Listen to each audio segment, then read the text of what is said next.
Hello lords and ladies of YouTube, and welcome back to Nightly Gaming's Nightly Gaming and another episode of Kickstarter Roundup, the show where I talk about all the games on Kickstarter that I think are worth taking a closer look at.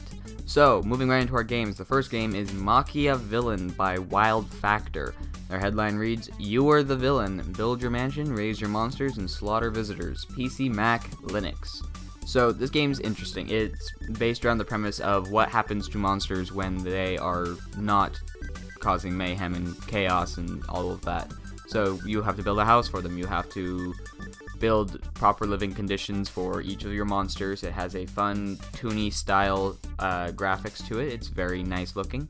And there's a lot of variety. There's a lot of different types of monsters. There's lots of different rooms you can build for each monster, different things that they can do. You attack people that come towards your house and pose a threat. You have to feed your monsters. You have to do all of these different things. It looks very interesting if you're a fan of those kind of build your own little base and manage it kind of a thing. Things such as Prison Architect, things like that. It seems like it'll be somewhat along those lines with a fun little twist to it and some unique elements to it. So it's definitely something I would say check out if you're interested.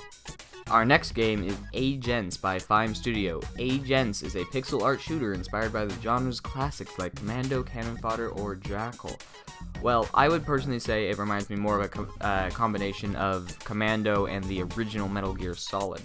There doesn't seem to be any stealth elements like the original Metal Gear Solid, but the look and atmosphere, the camera, all of that is much more reminiscent of the original Metal Gear, whereas the gameplay is more reminiscent of Commando, where it's a run and gun and shoot everything you see.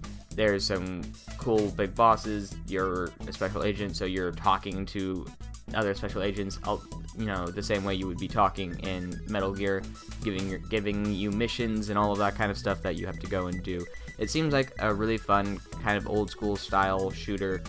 Definitely worth checking out if you're wanting a very strong addition to that genre and you've been feeling like some other ones haven't quite piqued your interest. I would definitely say check out this one. Moving on to our next game though, A Place for the Unwilling, made by Made in Spain Games. Their headline reads, "Adventure game set in a living city filled with secrets to unveil, an open world inspired by Majora's Mask and Sunless Sea." So, from what I've gathered of this game so far, there is a city. The city has some sort of sentience to it. The city itself is almost like a living organism. Time is actually constantly moving in this game, same way Majora's Mask did, so there's things you have to keep track of in terms of actual time in the game. There's these shadows walking around the city. The shadows are people who are somehow forgotten or ignored, so they just turn into shadows, and you have to try to pull them out of the shadow.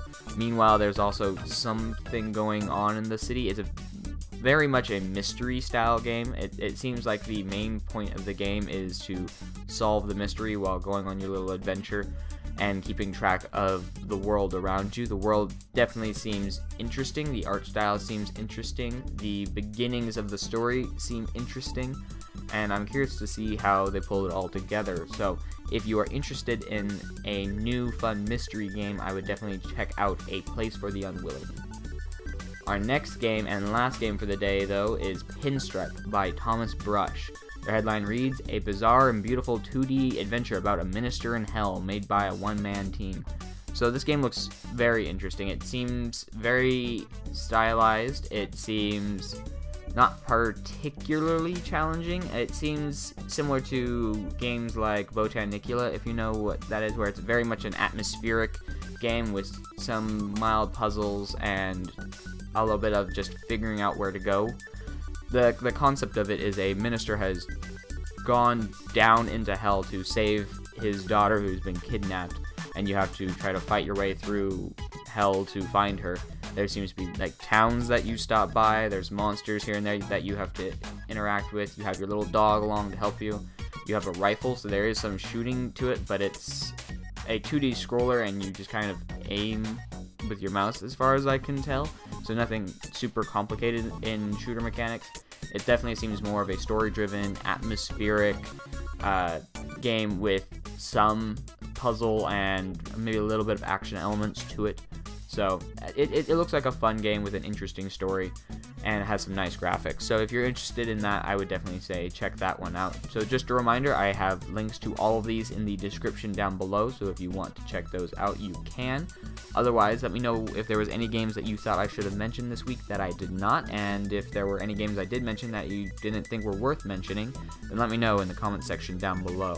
Otherwise, if you guys enjoyed the video, click that like button. If you want to see more of my videos, you can always check out my channel, and if you want to see new videos when I upload them, you can always click that nice red subscribe button. Otherwise, thank you all so much for watching, and I will see you next time. Bye!